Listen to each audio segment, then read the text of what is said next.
a student in Malaysia. Malaysia as the 12th most important. Hi everyone, welcome to my YouTube channel, and today I have a very important question to ask every one of you who is watching. So are you curious to know how to become a student in Malaysia? Well, if your answer is yes, and guess what? Here I am to give you the correct answers. Okay, so studying in Malaysia, the process, everything is very simple. But as long as you get to follow these rules, so if your answer is yes, and guess what? The process is very simple. You just have to follow a couple of rules, couple of steps, and sooner than you know, you're already going to come and study in Malaysia. So the process is very simple. You just have to follow a few steps, and sooner than you know, you're already going to be studying in Malaysia, as long as you follow the steps. So Malaysia is among the most amazing destinations that you can actually come to and get your education at. So according to the United Nations Educational, Scientific, Cultural Organization, UNESCO, it has ranked Malaysia as the 12th most important country in the world to come and study because of its high quality of education, and its destination is very comfortable for most international students to come and study at. And literally there are more than 122,000 students, international students in Malaysia. Can you believe that? Literally 122,000 students who are actually just international from 160 plus countries in the world, who are actually just in Malaysia. It's so epic. So you guys have to know a few more things. Step number one. So the first step that you have to take into consideration, take it into account before, as you start your journey to apply to a university in Malaysia. One, you have to choose the university and the course that you want to come and study to. And when you're choosing the university and the course that you want to come and study, take into account especially the rank at which the university is, if it's in worldwide, Malaysia, or just Asia. Take into account the rank at which the university is. Take into account the academic qualifications that the university requires you to have. And the most important thing of all is your budget. You have to take into account your budget. The universities here, especially, there are actually three categories of the universities here. There are public universities, private universities, and foreign university branches. Foreign university branches in Malaysia. Okay, so if you're choosing a university, you have to consider all those three things that I've actually said. If it's a private university, a public university, or a foreign university branch, which is actually in Malaysia. Another thing when you're choosing the university and the course, apart from the budget, is your goal. You have to actually take into account your goal. What is your goal? Yeah, you have to really take into account your goal. And another last important thing on this category is considering your academic qualifications. So you have to really consider your academic qualifications before applying to the university, because these universities here, they look at your qualifications. Step number two, apply to study in the chosen institution. So if you're applying after choosing your university and the course, now it's the time to take the step of applying to the university. So you'll apply as an international student. This is for those who are outside Malaysia, okay? So you're going to apply as an international student. What you have to do is download an application form from the university's website, fill it up, and you can either mail it to the university, or there are some universities which offer an online application form that you just applied online and submitted. So you can do that. Apply online, or download the sorry download the form, the application form for an international student. Then you can mail it to the university in Malaysia. Step number 2, apply to the chosen institution that you have chosen. So here you can actually download the application form and fill it, then you can mail it to the university in Malaysia. Or there are universities which offer an online application form whereby you just fill it online and then you submit it. So during the application procedures as an international student, you have to pay an application fee, and this application fee actually varies between 160 USD to 250 USD, and this depends with the kind of university which you're applying to. As I said before, there are public, private, and foreign university branches in Malaysia. So take into consideration the type of university which you're going to apply to. So okay, after filling up the form and submitting it to the university and having the application fee, there's one more thing. You have to submit a couple of documents which they have to be submitted up. There are a couple of documents which you have to submit along with the application form that you have filled up. So one of the things is you have to submit your academic transcripts, or can I say this as academic certificates. These certificates have to be in English language in case your academic so the documents that you have to submit along with your application form is your academic transcripts, or can I say academic certificates, which they have to be in English language. In case your academic certificate is not in English language, then it's definitely required to be translated to English language, which is going to be quite easy for them to process it. Something else, a copy of your valid passport, a copy of your valid passport. So not your original passport, no, but a copy of your valid passport. So you have to submit that with it. So another third thing that you have to submit with your application form is a copy of your identity card. If you have an identity card, then you can submit a copy of your ID. I think identity cards in Tanzania and most other African countries, a person above 18 years old, that's when you can actually get a national identity card. So if you have that, then you can actually send a copy along with the academic transcripts, a photocopy of your international passport, and the application form that you actually have completed.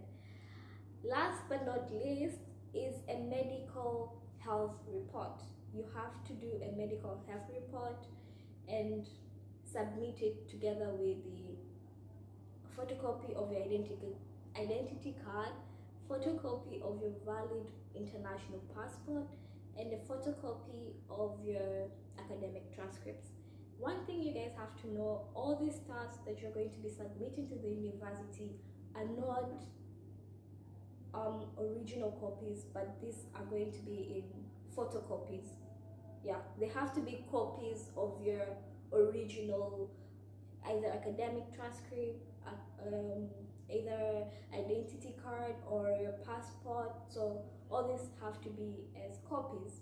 Step number 3, after the university, after you have submitted your documents and application to the university, then you have to give around 2 to 3 weeks or maximum 4 weeks to allow the university to process your application.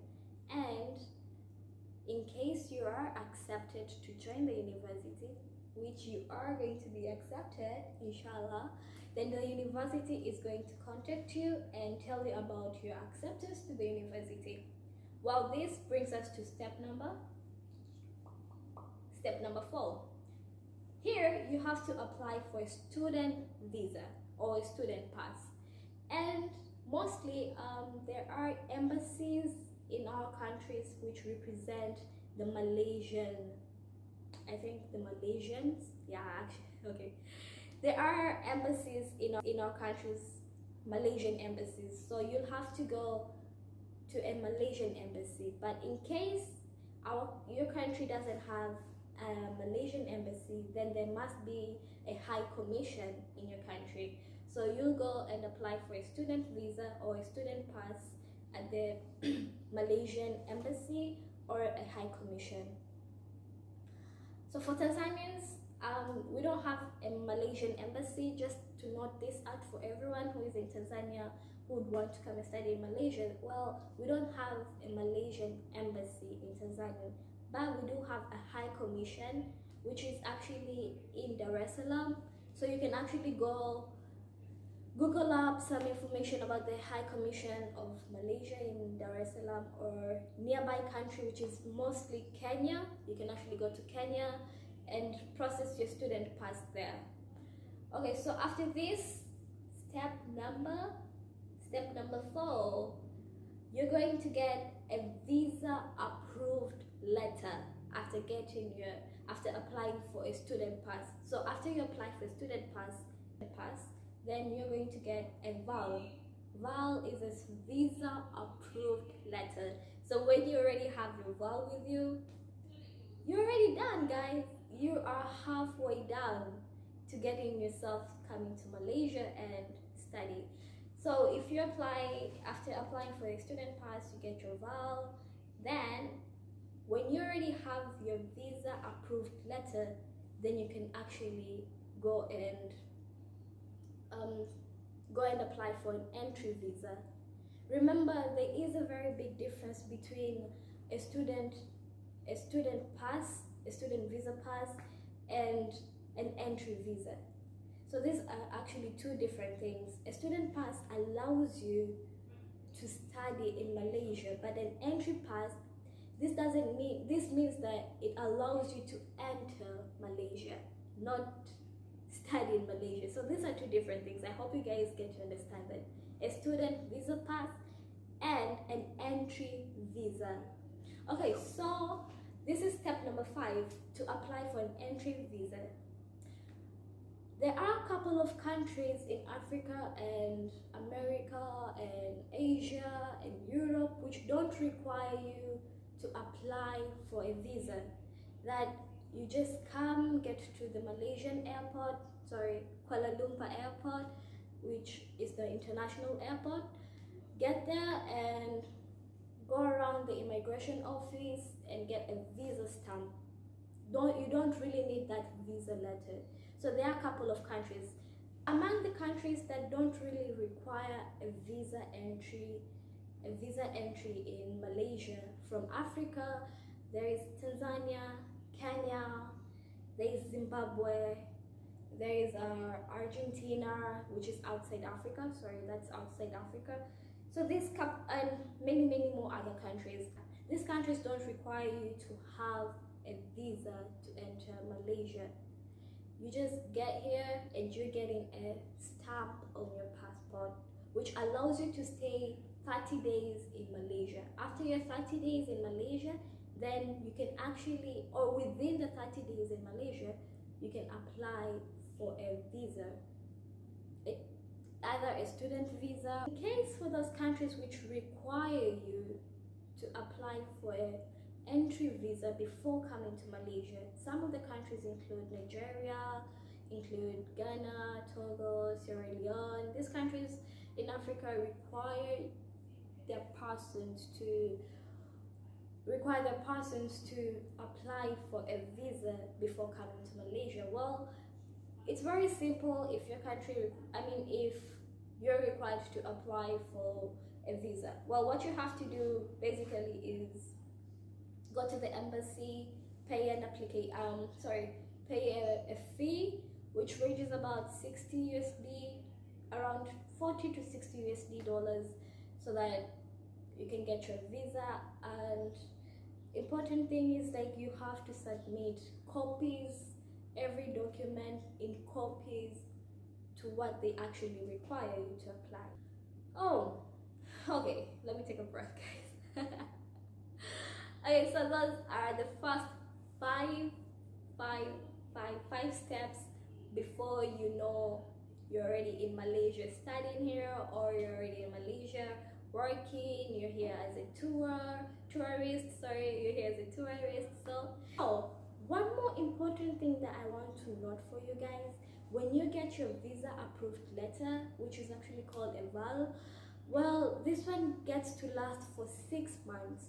6 months before you are okay, let me rephrase this in a correct way.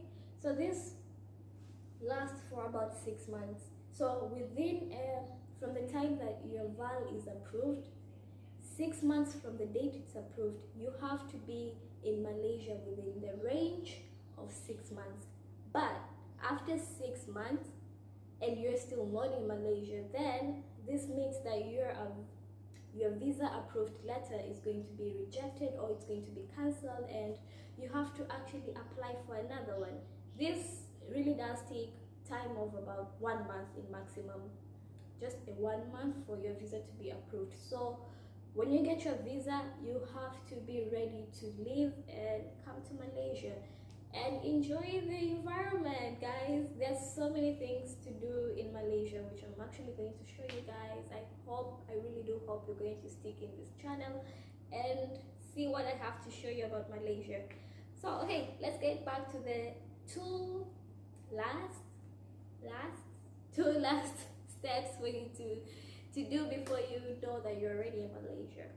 Sixth step, which you have to do, is when to prepare to travel to Malaysia. So after you get your visa approved letter, you get your student pass, or you get your entry visa, well, you are going to start applying to come to Malaysia.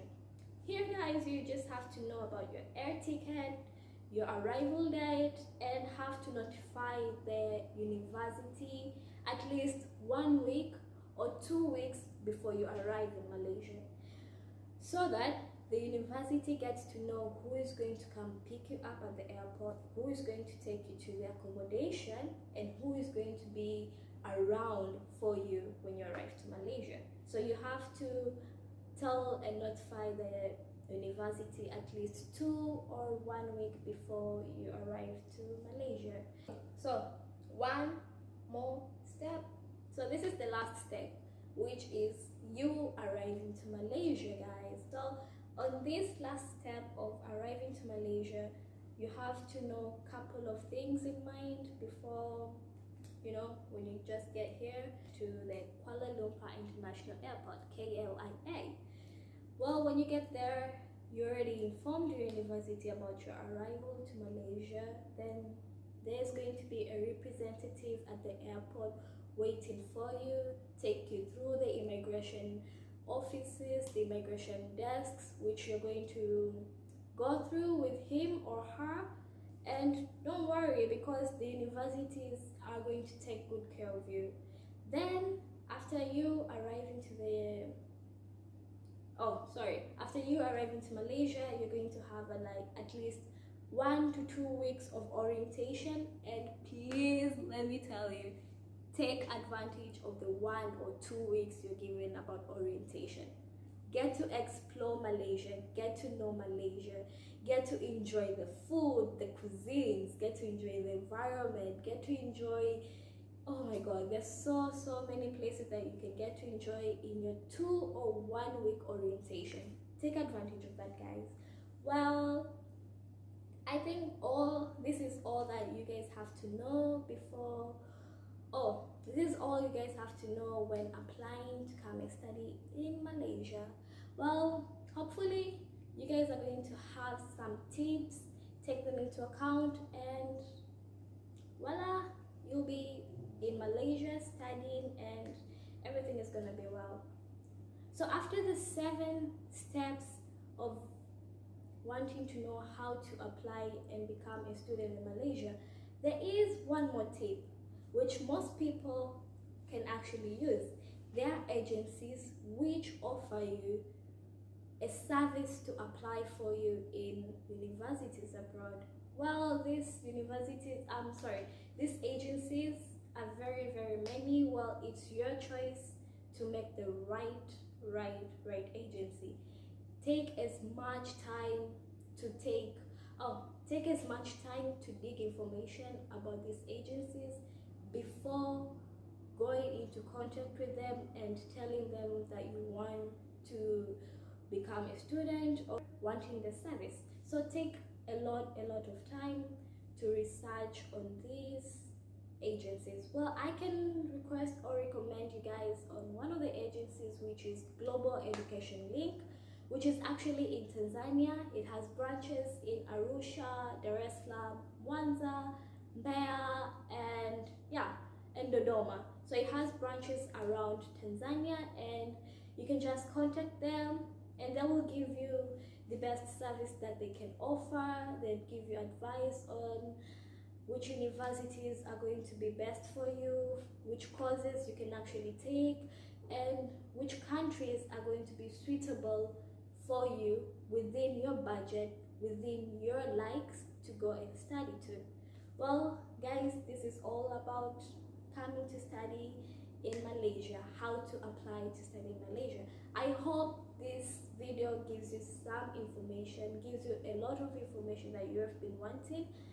And if it does, well, give a thumbs up, guys, and leave a comment in the comment section. Tell me what you think about this video and what you want me to do on the next video for you guys. Oh, there is wanting to join the family of Explore with Sheila. Well, you can click the subscribe button and you'll be getting videos, information